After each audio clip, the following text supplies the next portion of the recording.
it with ZipRecruiter. Senate confirmation hearing for CIA Director nominee John Ratcliffe. China remains a challenge. The Chinese Communist Party remains committed to dominating the world economically, militarily, and technologically. Transnational criminal organizations are flooding American communities with violence and deadly narcotics. In Europe, the Russia-Ukraine war wages on, spreading devastation and increasing the risk of the United States being pulled into a conflict with a nuclear power. A group of global experts is proposing a new way to define and diagnose obesity. Obesity would no longer be defined solely by body mass index, a calculation of height and weight. It would be combined with measurements like waist size plus evidence of connected health problems. The reports in the Lancet Diabetes and Endocrinology Journal. It suggests two categories: people with clinical obesity, which includes things like heart disease, high blood pressure, liver or kidney disease, would be eligible for treatment. Preclinical obesity would indicate a risk for those types of problems. ABC's Chuck Sievertson. From Maltby, England, the tale of 84-year-old retired construction foreman Ron Croker, who, armed with only a pair of trousers, was able to fend off a would-be mugger half his age inside a laundromat. Croker was having none of it, first shoving the 42-year-old out the door and then swinging the pants he was holding at the man who eventually figured out his futility before leaving. Cops caught him later. Richard Cantu, ABC News. My doctor told me my cholesterol is borderline, so I took control with Garlic Healthy Cholesterol Formula. Garlic helps maintain healthy cholesterol safely and naturally. It's odor and taste-free, and Garlic is a world leader in garlic potency. I'm taking charge of my cholesterol with Garlic Healthy Cholesterol Formula, cholesterol's natural enemy.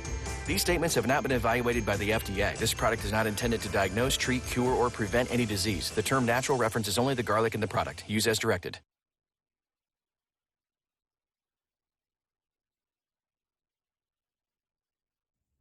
5:05 now, and with your KVNU News update, I'm Will Feelright. New leadership for the Cache County Council was elected during the panel's first regular meeting last night. Now, the new chair of the Cache County Council will be Sandi Goodlander, with Kathryn Bues serving as vice chair.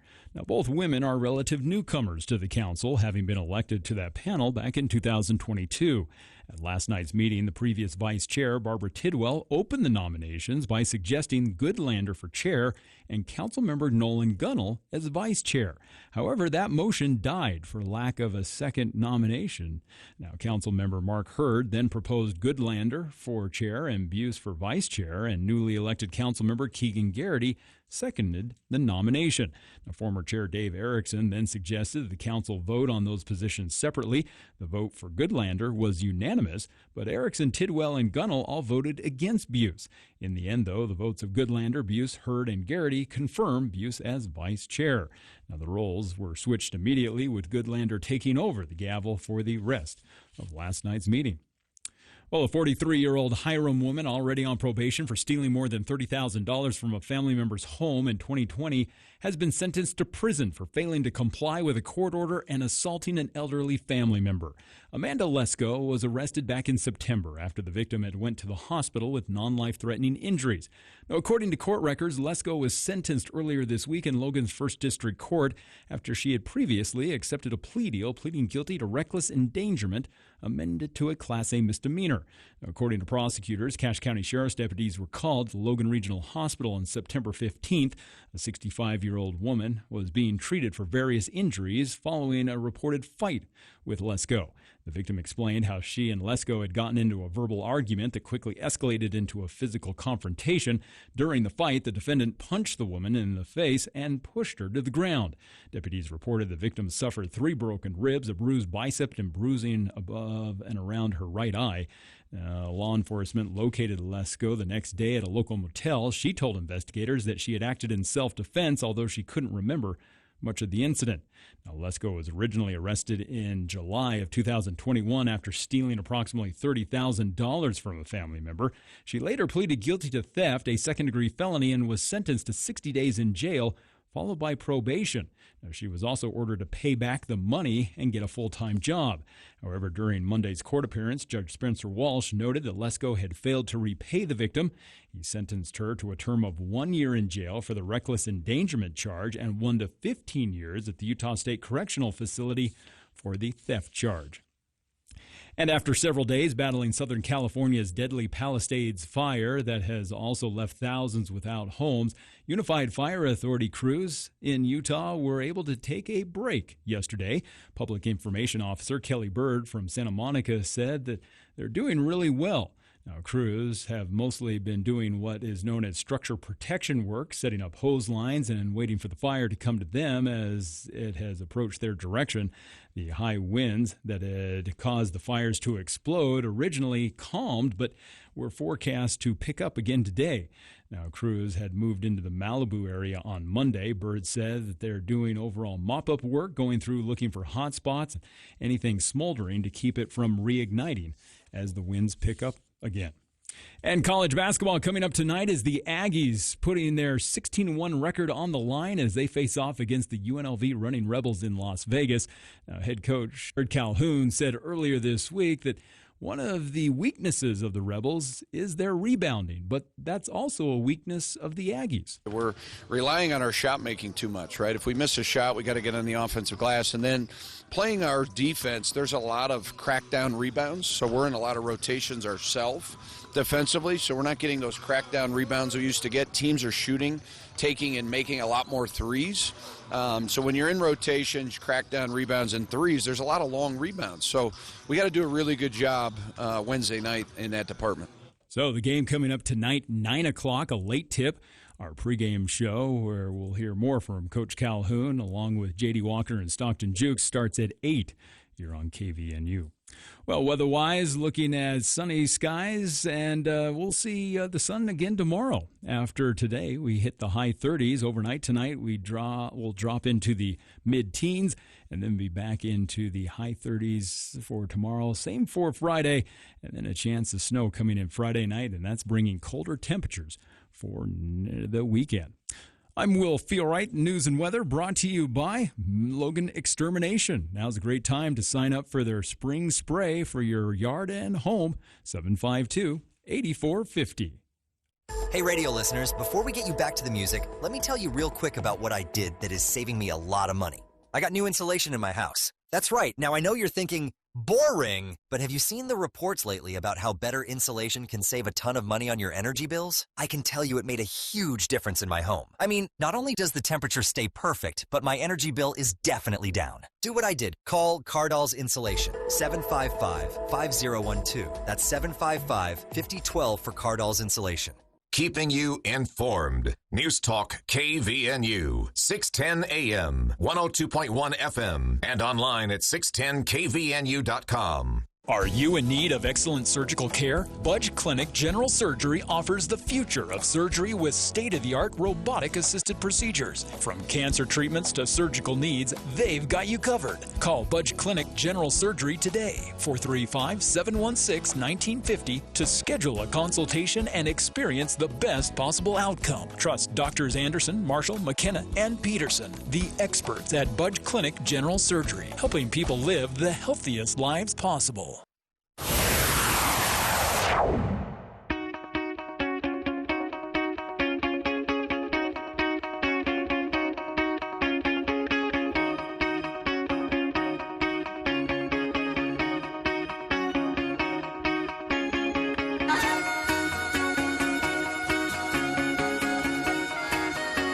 Welcome back to KVN News for the people. Shifting gears here, coming right out of our Speak to the Mayor segment, focused on Logan City with Logan City Council member Mark Anderson standing in for the mayor this month. We are moving right along to our county hour, but we're going to do something a little bit different with this one. We are splitting it between our guest now, Cache County Executive David Zook, and then latter half of the hour, we will speak with the new leadership of the Cache County Council, Kathryn Bues and Sandi Goodlander, coming in just after the news break at the bottom of the hour. So with time short with Mr. Zook, we'll jump right in. And first thing I want to ask about is, what are you doing next Monday? Thanks for asking, Jason. Thanks for having me on. Happy New Year. You want to come on? You want to be on the radio Monday? Yeah, if you want me to come back on, actually, I could do it on Monday. Actually, you could. You could. We could do a remote. I could call in. I'm going to be in Washington D.C. and a lot of people are going to be out there. It's going to be pretty crowded, I hear. I hear there's a big event. There's a big event. Yeah, it is Martin Luther King Day on Monday. Oh, that's true. I'll make sure I go to the celebration to on the the MLK mall Monument while I'm on the mall for the inauguration. That's going to be fun. I'm looking forward to it. Never been to a presidential inauguration. Neither have I. And just want to thank Congressman Moore and Senator Curtis. They both invited me to come and participate. So that is very cool. Yeah, I think everyone I've talked to about it said, hey, that's a once-in-a-lifetime thing that you get to do that. And looking forward to I've gotten warnings about really long lines and bring patience because I'm going to be waiting around in huge crowds and traffic jams and all that fun stuff. I've heard the traffic is a little intense. Yeah. Yes, and it's supposed to be cold weather, but I'm from Cache Valley, so you're used I to can it. handle it. That is, yeah. So if you want me to call in on Monday, or if you when can. I get back later in the week, we can talk about it. I can give you the inside scoop on what's going on back there. Hopefully, it's peaceful. I know after last time he got inaugurated, there were some riots and things out there. Yeah. I'm. It's sad that we now kind of have to hope for that in the U.S. Yeah. You just hope normalcy happens. Yeah, I hope so, especially with all the people that are going to be there. I just hope everyone's safe, but it's going to be fun. So That's a cool if you want me to call opportunity. in or come on next week, we can talk about that. Yeah, if you're able to call in from that would be cool. If not, we can reserve some time later next week, and you can do like a recap for us of the experience. Yeah, and that'll be fun. This is, Cache County getting some influence. Going to the inauguration, and this is the first time you and I have talked in 2025. I just realized about the county, and we kind of had this conversation last hour with Mark Anderson about the city. It's been there's a lot happening in Cache Valley. Oh yeah, we're on the front edge of a wave of growth and change and improvements, and we've had a lot going on in the county. Last year, I kind of in anticipation of coming here today, I was thinking about some things that we accomplished last year, and I made a little list. I thought you might ask that question. Little. Well, I have a folder here. No, I was it was on my mind because I realized we hadn't talked since the end of the year into the new year.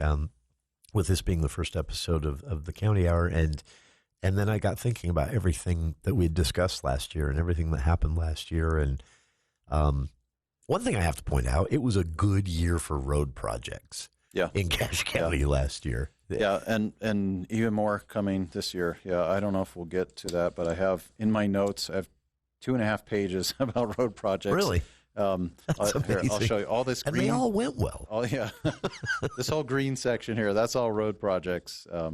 One of the biggest ones that I'm most excited about is, and this is out on the edge of the county, so some people might not use this bridge, but between Lewiston and Trenton is the oldest bridge in the county. It's probably close to 100 years old, big steel frame bridge. Yeah. It is not in good shape, and we've been worried that it might fall into the river at some point because it's really old. But we got a $6 million grant last year to replace that bridge.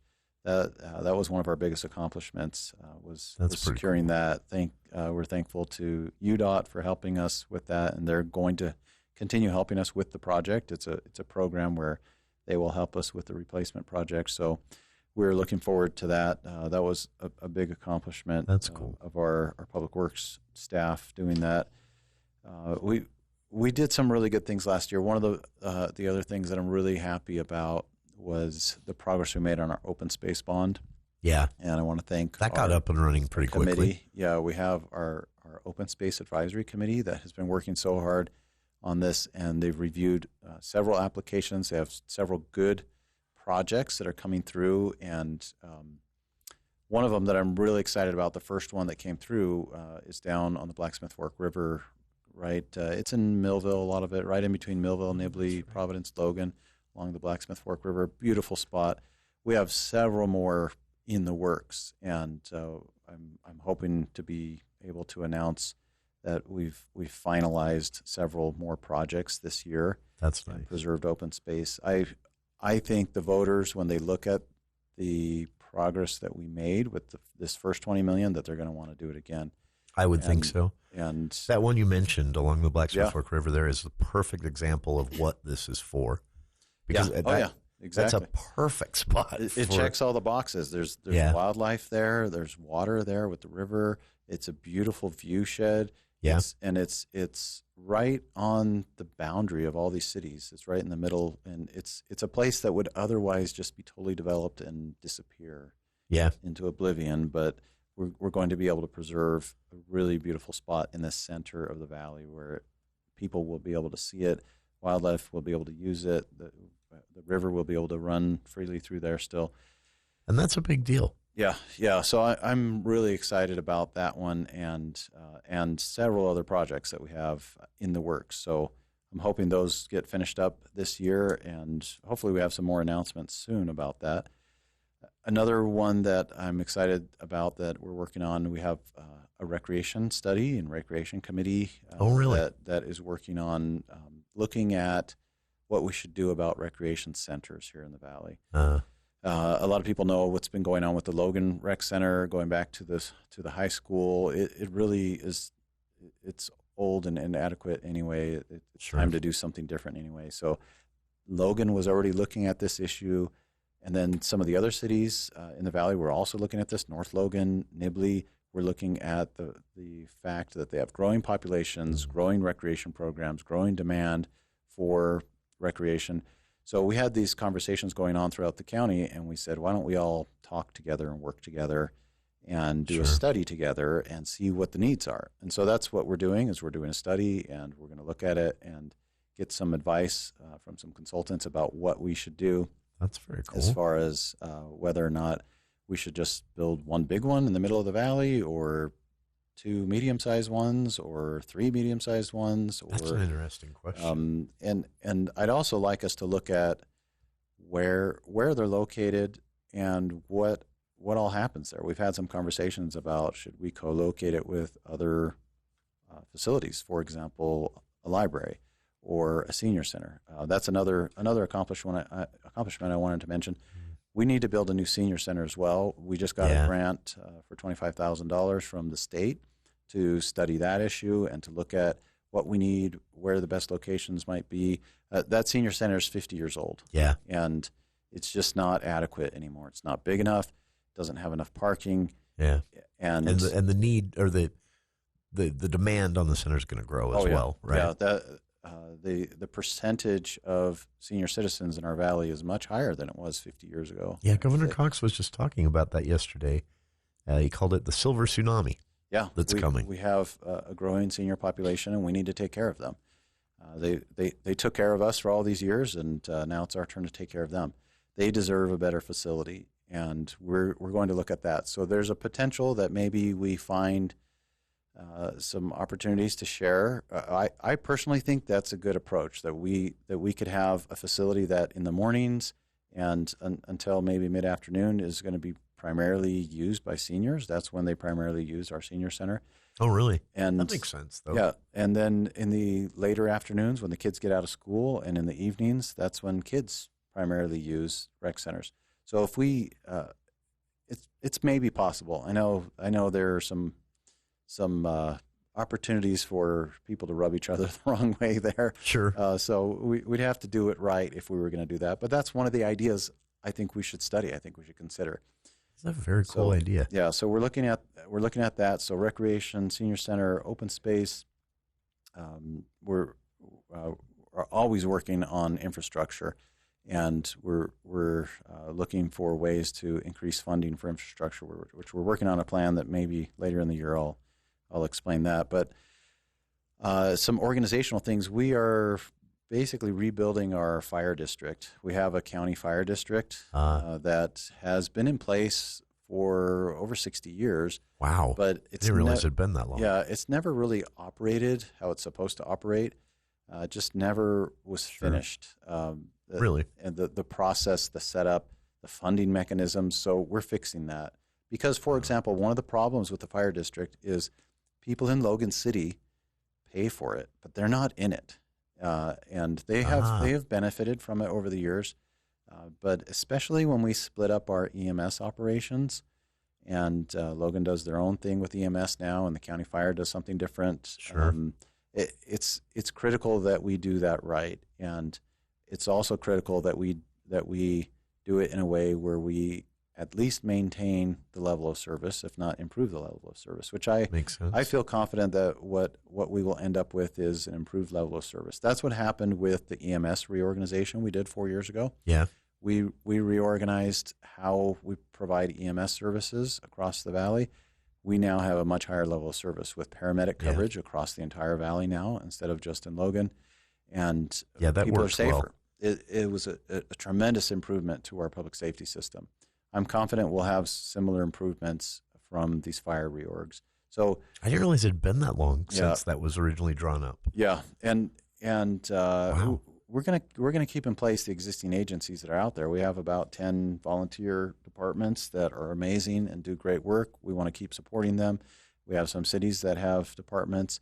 All of them except Logan are in the fire district. The fire district covers the entire county except Logan City. And we just need to be organized a little better. So one of the changes we're going to make from the very beginning is we're going to expand the board. Historically, the board has been the county executive and 2 county council members. Yeah. We're expanding it. We're adding 4 mayors, 2 mayors from the north and 2 mayors from the south. Oh, really? To the board, so that we can govern better with more input from the cities, from the citizens in that district. And it's not just a county thing; it's a county-wide thing. Sure. And we're looking forward to that. So it's the application period's open right now for mayors to indicate their interest if they are interested in serving on that, and I'm sure we'll get 4 of them. Yeah, I'm looking forward to their input. I think it's going to be valuable, and I especially hope we get some of the mayors who have fire departments to apply, because there are a couple out there who have those. So, and that's kind of the perspective you're looking at, right? Yeah. So we adopted last year in December new bylaws, new structure for that fire district, and we're moving forward with the implementation in this year. Okay. I'm excited about that. It's going to be an improvement to our public safety system, and I know fire's on a lot of people's minds right now with things that are happening in the Los Angeles area, for example. Everybody watching that and thinking, are we ready? Yeah. Should something like that come down? We made some other improvements internally in our county structure. We created, for example, a new fleet and risk management program, which might not sound super interesting to the public, but that is actually, though. We spend a lot of their tax dollars on vehicles and equipment, and I want to make sure that those things are handled efficiently, that they're taken care of, that we're getting the best deal, that we're avoiding risks, and we need to be professional about how we manage the public's resources and the public's tax dollars. So we created a new fleet management position in the county. Oh, wow. And that person is responsible for managing our many, many assets throughout the departments, and helping us with risk management, because the biggest issue, besides the fact that all of those vehicles are owned by the taxpayers, they're a very big source of liability, and we want to make sure that people are safe and that we're not losing tax dollars because people are doing unsafe things in those vehicles. So that is a lot to take on. Yeah, it is a lot. We've combined those. Impressive. We've got a good program being rolled out, and like I said, maybe seems kind of boring to people, but it's a big improvement, and it's one of the things that I and my fellow elected leaders have said, is that we want to do things efficiently and professionally and be good stewards of the public's money. And this is also acknowledging we're going to grow a lot. There are going to be a lot more people here. Oh, yeah. 20 years from now than there are today. Yeah. And so to me, as a resident of the Valley, this is encouraging, because this is planning ahead. This is saying, we need to get on some of this stuff now. It'll be cheaper to do now than if we wait until it's, an emergency. Absolutely. We have to be proactive. We have to think ahead. We have to plan ahead. Speaking of planning ahead, one of the things that happened last year, we got a $2 million grant from Congressman Moore to help us plan the Western Bypass. That is a very critical piece of transportation infrastructure that we need. We need to plan now. We need to get built as soon as possible. And I'm thankful to Congressman Moore for helping us to get those funds. And that starts this year, right? The kind of the research side of that? Yeah. We're working on it's this portion is environmental and planning, and looking at the alignment is really one of the most important questions that needs to be answered at this point, because makes sense. We've talked about several different alignments for the road over the years, and some of that land has been preserved and some of it hasn't. And so it's not going to really be able to go in a straight line. There are some things in the way, and there were some things that were going to be in the way anyway. For example, the landfill is pretty big, and it's right in that alignment. The sewer ponds and sewer treatment plant that Logan City operates, right in the middle of that. A lot of wetlands, water, open water, and some structures, houses and other buildings that have been built over there. So we really need to nail down an alignment for that, where exactly the road's going to be, so that we can preserve that, because that just makes it more difficult when things get built in the way. We have to pick a new alignment, or we have to go around something, or we have to buy property. Price goes up, right? Yeah, it just makes things more difficult, more complicated, more expensive. So we need to avoid that. And this is a lot for 2025. Yeah, we've been busy. We've had a busy team. Another thing we finished up last year was getting all of the ARPA money. This was the pandemic relief money. Oh yeah, that we had received from the federal government. We got $25 million, and we finished distributing that to various projects, a whole variety of projects around the county, including road projects and flood control projects and nonprofit organizations. So that was a huge job, big heavy lift by staff, elected officials, the people in the community who put together proposals, and all of that money is under contract now, all $25 million. We have 2 years now to finish spending it. So in 2 more years, we can tell you everything that has been done, but we could, and maybe that could be enough for a whole nother episode. I was going to say we could do a full hour on that. Yeah. I do have in my notes a couple pages of what that was used on, but a whole variety of projects really benefiting our community. Another thing that I wanted to mention that we did last year is I wanted to do an audit of our airport, and I found a consultant that we hired. We actually got a grant to hire him. He came in, he looked at our airport, and he gave us a lot of recommendations. Really? And again, we could do a whole nother show on that, and just that. The airport. So many recommendations. Most of them are good recommendations that we agree with. Some of them we maybe have a different opinion about. But I think the number one recommendation that is a safety recommendation is we need a control tower at our airport. There is not a control tower at the Logan Cache Airport. There are 2 buildings out there that look like they might be that, but they're not. They're not, really. We do I not didn't have know a that. control tower there. And we are the busiest airport in the region that does not have a control tower. Interesting. And we need to do that for safety, and that's going to be a big project. It's a lot of money. It's $15 million probably to build one of those. And then it has to be staffed with air traffic controllers. Oh, sure. That's expensive as well. But necessary, probably, right? If we build it, what I've been told is the federal government will staff it in perpetuity. Oh, okay. So that's our plan, is to figure out the $15 million, get it built. Most of the flights that come in and out of there are students, USU students in the aviation program there. So I would say it's probably about 85% of the flights that come in and out of there are students, which makes it even more critical that we improve safety and that we have the appropriate infrastructure and controls there. And that does open up options for the future as well, right? Oh, yeah. Ways the airport could expand. There's a lot of opportunity at that airport. I have a dream of flying out of Logan Airport to Boise just before I die. That's all I want. You can do it. I don't know if you can buy a ticket to do it. You can do it today. It's possible. It's just it's possible. I'm not sure if that's ever going to happen. No, it's just in a the near dream. Future, but having a tower would get you one step closer to that. Opens up the opportunity, right?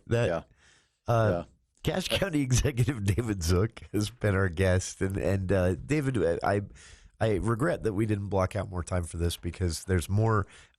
If you can join us next week after the inauguration, maybe we can get back to your list. Oh, yeah.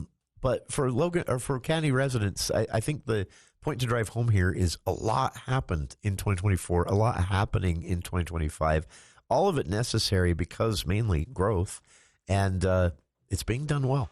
So thanks to Cache County Executive David Zook for his time. On the other side, Cache County Council members Kathryn Bues, and Sandi Goodlander. First, though, a look at the news with KVNU's Will Feel Right.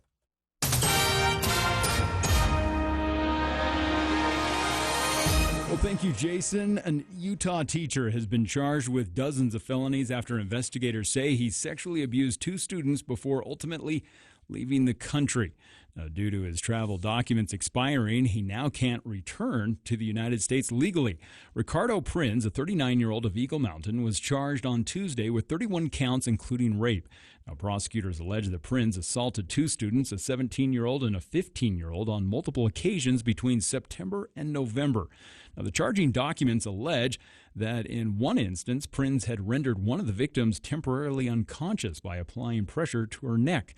The Utah County Sheriff's Office said in a statement that their investigation began back in December after learning that Prins was a teacher at Rockwell Charter School in Eagle Mountain. Now, about that same time, though, Prins reportedly left the country and went to Brazil. Detectives later learned that his travel documents had expired, which means in order for Prins to be extradited back to the United States, it will take an act of the Supreme Court in order for him to be extradited. And a West Jordan man is facing multiple felony charges after police discovered his deceased wife at the bottom of their stairs while their young children were left unsupervised in the home. Carlos Mercado was arrested on Monday after his wife failed to show up for work. Now, West Jordan police say they went to Mercado's residence Monday afternoon after failing to make contact with the woman by phone. Carlos reportedly answered the door, let police inside, and stated that he was just about to call law enforcement. Now, he invited the responding officers into the residence where they noticed a woman lying deceased at the bottom of the stairs. The report states that there were signs of rigor mortis indicating that she had been deceased for hours. And a 20-year-old Providence man has been placed on home confinement for 7 months after being convicted of downloading child sexual abuse material. Samuel Dayton avoided jail time after a judge expressed concern that placing him in jail could increase the likelihood of him committing more crimes in the future. Now, Dayton was sentenced on Monday in Logan's 1st District Court. He previously accepted a plea deal, pleading no contest to 1 count of sexual exploitation of a minor, a second-degree felony.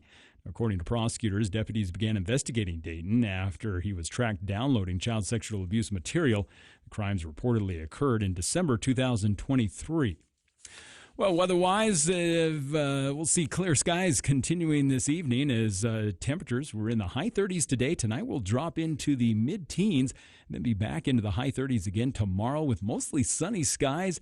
Enjoy it while it lasts, though, because a chance of snow coming in Friday night, and that's going to bring much colder temperatures for the weekend.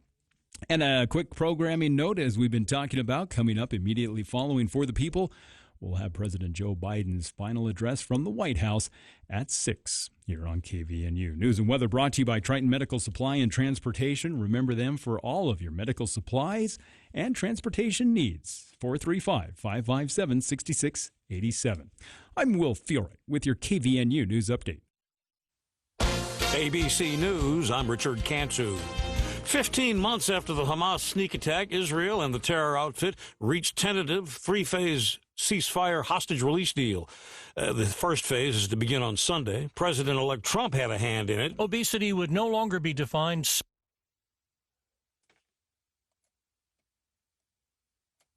Remarkably, Biden White House sources acknowledged this deal was in part brokered by an envoy of the incoming administration, as well as the staff of the current one. President-elect Trump says the deal, quote, could have only happened as a result of his victory. He adds in a post, this is only the beginning of great things to come for America and indeed the world. ABC Stephen Portnoy. This continues to happen. Alexander Justin White of Durham, North Carolina, U.S. citizen, busted December 4th trying to hop a flight to Morocco with the intent of joining Islamic State.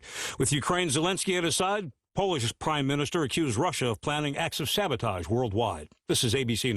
Hi, I'm Dr. Keith Nelson, board-certified, fellowship-trained orthopedic surgeon, and I want to restore your active, pain-free life. I've been an innovator in the treatment of knee pain caused by arthritis and sports injuries for 27 years. I'm the only surgeon in northern Utah to offer Omnibotics, a robotic-assisted knee replacement for your arthritic knee, which has a 97% patient satisfaction rate. Don't live with your knee pain another day. Visit drkeithnelsonortho.com. That's drkeithnelsonortho.com. Dr. Nelson accepts most insurances, including select health plans. Let's start the new year right with a huge winter clearance at Daryl's Appliance. This is Jay with Daryl's Appliance. Overstock inventory, display models, scratch and dent appliances, and more are being discounted to clear out for the new year. Plus, easily qualify for 12-month financing to spread out your purchase. See store for details. Only at Daryl's, where service always comes first. Daryl's, west on Airport Road, open until 6 p.m. on weekdays, 5 on Saturday. The Murdoch Auto Team is celebrating 100 years of winter journeys at Murdoch GMC Chevrolet Cadillac, and we want to be a part of your next adventure. Right now, receive 0% for 60 months plus $5,000 off a 2025 Hummer EV. When you walk through our doors, you feel like family at Murdoch Chevrolet GMC Cadillac in Logan or online at murdochchevroletlogan.com. GMC, we are professional grade. Call 888-391-6083 your C dealer for complete details. Offer expires 1/31/25. Our military faces a crisis. Recruitment down. Morale weak. Our leaders more focused on going woke than killing terrorists and defending America. President Trump nominated Pete Hegseth as Secretary of Defense to change things. Hegseth isn't an insider or a swamp dweller. He's a decorated veteran of the United States Army who deployed to Iraq and Afghanistan, and he's exactly who we need leading the Department of Defense. Hegseth will ban woke nonsense from our armed forces, strengthen our military, and make our soldiers proud to serve. Call your United States Senator at 202-224-3121. Tell them stand with Trump. Confirm Pete Hegseth as Secretary of Defense. Again, call your senator at 202-224-3121. Tell them to vote to confirm Pete Hegseth and make our military great again. Paid for by American Leadership PAC. Hey, how you doing? We all know how it can be to go to the wrong place for car repair. And lights on again. Can you believe this? Unbelievable. Free local towing for major repairs over $500 at your local AA MCO. You can find your local AMCO at 75 East, 2000 North in North Logan, 752-1940. AA MCO. No matter what the conditions, DD Auto and Salvage can get your vehicle up and off your property. Now is the time to plan to make extra cash by calling DD Auto and Salvage and moving that old vehicle. Let them pay you for that junk vehicle. DD Auto and Salvage makes it so easy to get rid of your junker vehicles, paying you the most money possible. If you have metal, DD Auto and Salvage in Logan wants to pay you today. Call 787-1204. That's 787-1204 today. See store for details.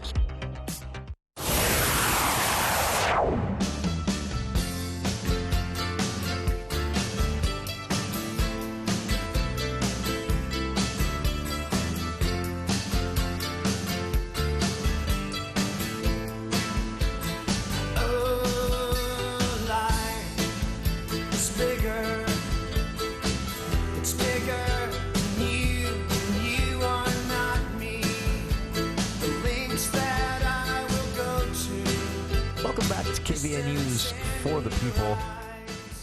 We are shifting gears, but then at the same time also staying kind of in the same place.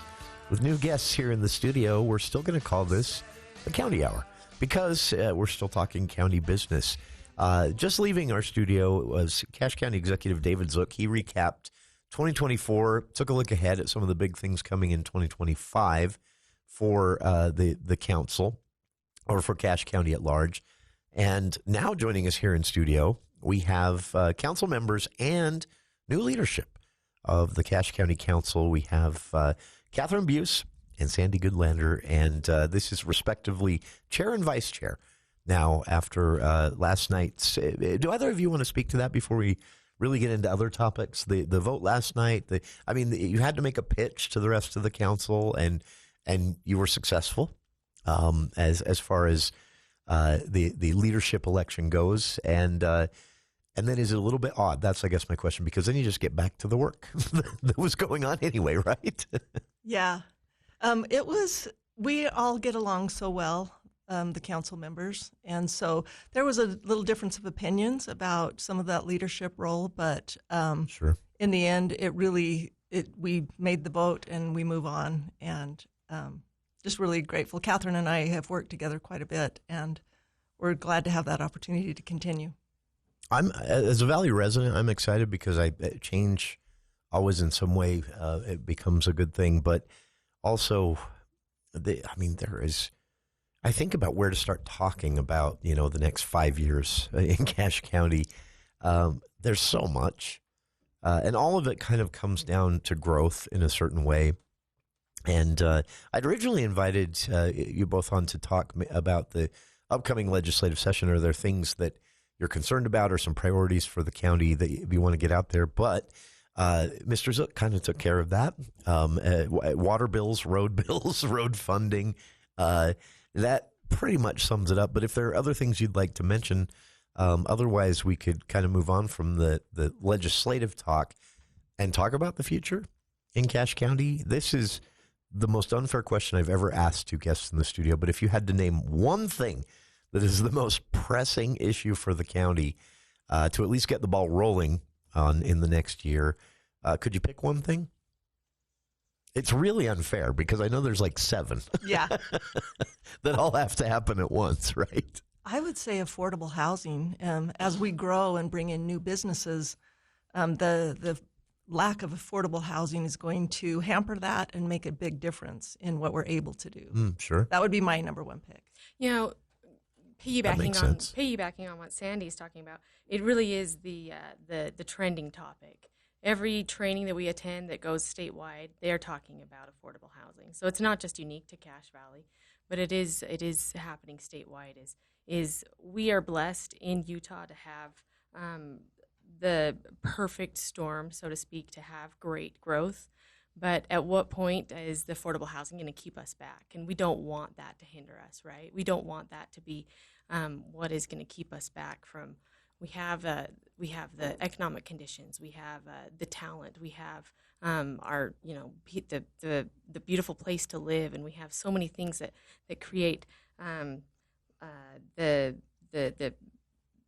the right conditions for that growth. But that affordable housing component might be what is going to keep us from continuing on that path. And we tough. Don't want that. We don't want that, right? And also, the county doesn't exactly have like a magic wand either to fix it, right?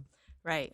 If we did, man, I know we would wave Sure. that. I've often said my goal in this role is in 20 years from now, I want people to look back and say they got it right. They did the right thing so that the next 20 years worked out. But I don't know what that is. I mean, we're always looking for that. I don't think anyone does. I know, and that keeps me up at night sometimes. Like, what can we do so that we manage that growth well? And it's difficult. There's not a magic wand. No, that is, I know one of the issues, maybe not so much, right in the county's face, but I know city leaders are worried about this, and it's a good example. The legislature also doesn't know for sure what to do about that, and some of the things they've thrown out there have maybe not been the best ideas. One was that the state kind of take more of an active hand in zoning decisions, and of course, city leaders said, "Whoa, please don't, because you'll make a mess," and they would. But it speaks to the urgency of this, because you have this state legislature who prides itself on limited government, considering a not very limited government thing to solve a problem. And to me, that says that's how big of a deal affordable housing is as a challenge. But a lot's being built in Cache Valley, and I feel at least being built smartly. Do you both feel, as the new chair and vice chair of the council, should the county council play more of an active role in some of those decisions that up until now, the cities have just been able to kind of do their own thing? Because we're bleeding together a little bit, right? It's true. And as a former city council member, I was Sure. on the city council in Nibley for 9 years. My first reaction is kind of to balk at that and say, give us our autonomy as cities to make those decisions. But also, I want to have good planning.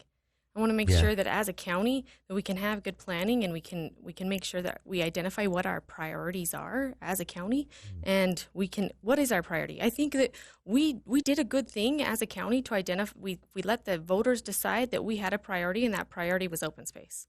We put our money where our mouth was, and the voters said we want to set money aside to identify land that we wanted to keep as open space. We were talking about growth and open space. That doesn't seem like that fits, but also we need to plan for open space. Sure.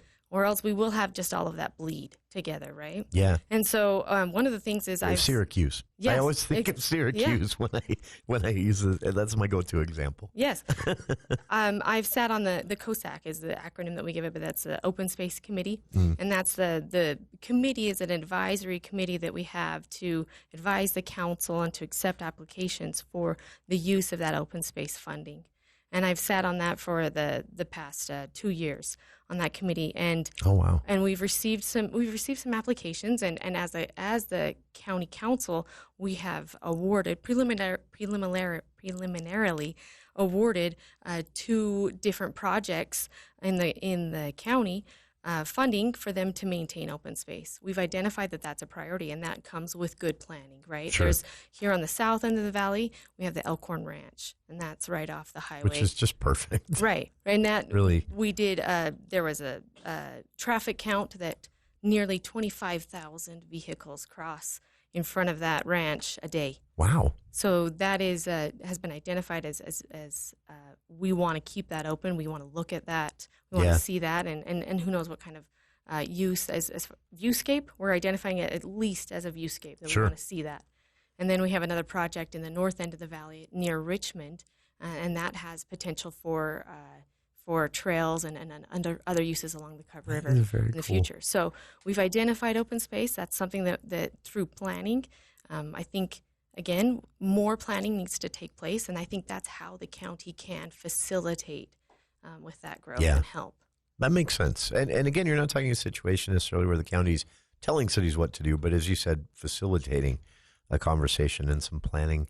Exactly. Exactly. Music to my ears. Our guests here in the studio, again, Cache County Council members and new leadership of the Cache County Council, chair of the council here in the studio. Oh, sorry. Make sure I've turned your microphone on. The new chair of the Cache County Council, Sandi Goodlander, and vice chair, Kathryn Bues, here in the studio with us. And stick around. More of KVN News for the People to come right after this.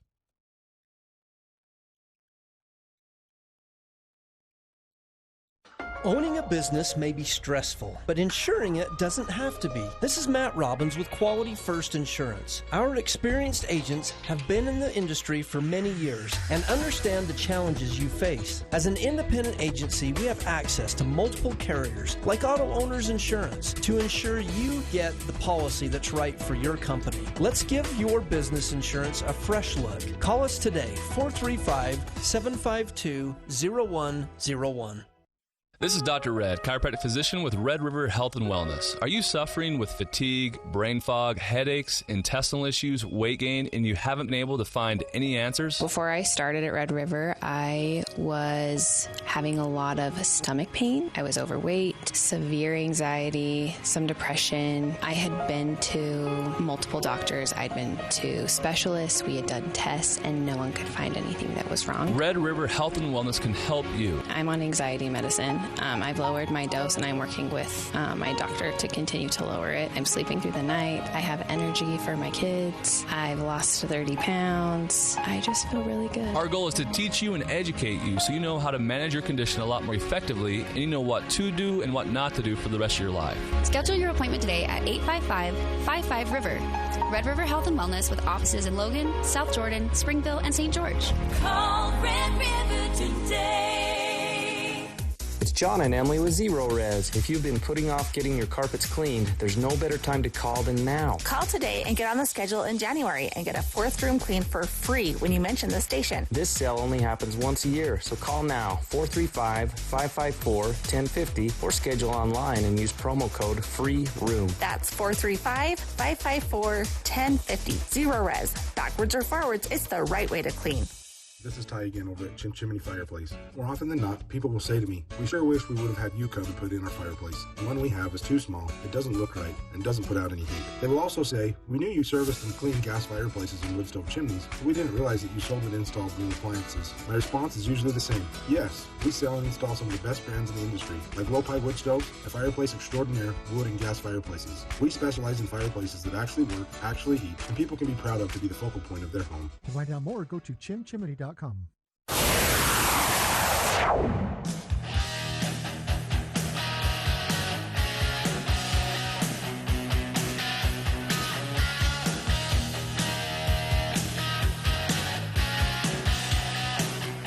back to KBN News for the People. Here in the studio again, we have with us Cache County Council members and new chair and vice chair of the council. In the order of those titles, Sandi Goodlander and Kathryn Bues. Sandi chair, Kathryn vice chair. And we're talking about the future of Cache County. It is a lot to talk about. That's not an easy conversation to have in any way, shape, or form. This also kind of speaks to the county has been meeting different challenges kind of all at the same time. We have water issues, not induced by ourselves, not in any way to imply that, but we have water issues, we have growth issues, we have transportation issues, we have air quality issues, all of these things. Sometimes I think for residents, when we talk to them here on the show, some of our listeners, it feels overwhelming. And sometimes I get the sense that people think, we can't do this. We can't meet all these challenges. I'm guessing you two feel differently, or you wouldn't have run for a leadership position, right?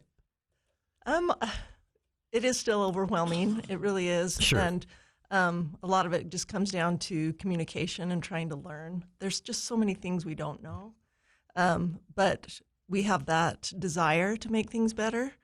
And Sure. I think we live in such a great community, and we have a lot of resources here. And I think it's really important that we work together to protect them because, you talked about the legislative session a little bit earlier. And one of my biggest pet peeves about the legislature is when they pass a bill that makes sense for one county or one community, but then they pass it it's supposed to then spread out to the whole state.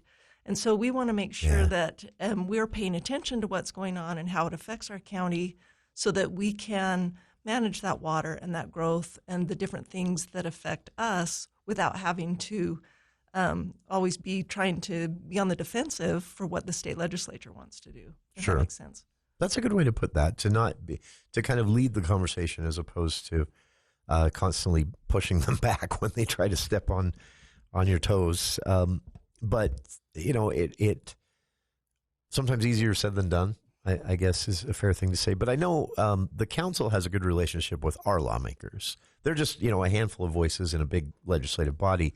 But can you speak to that relationship a little bit? Can you go to Senator Wilson and say, we'd like to see this, and then get some traction in the legislative session? Or is Cache Valley still kind of getting ignored for Salt Lake County and Utah County? I'll speak to that. I think we definitely punch above our weight as far as Cache County goes. We are really fortunate. We are really fortunate to have very influential lawmakers down in the legislature. As far as I represent the south end of the valley, and I know that Casey Snyder has leadership positions within the legislature. And Believe it or not. Believe it or not. I always have to. Do you like insult. to razz him? I have to insult him any chance I get. He's the nicest guy. But it's fun.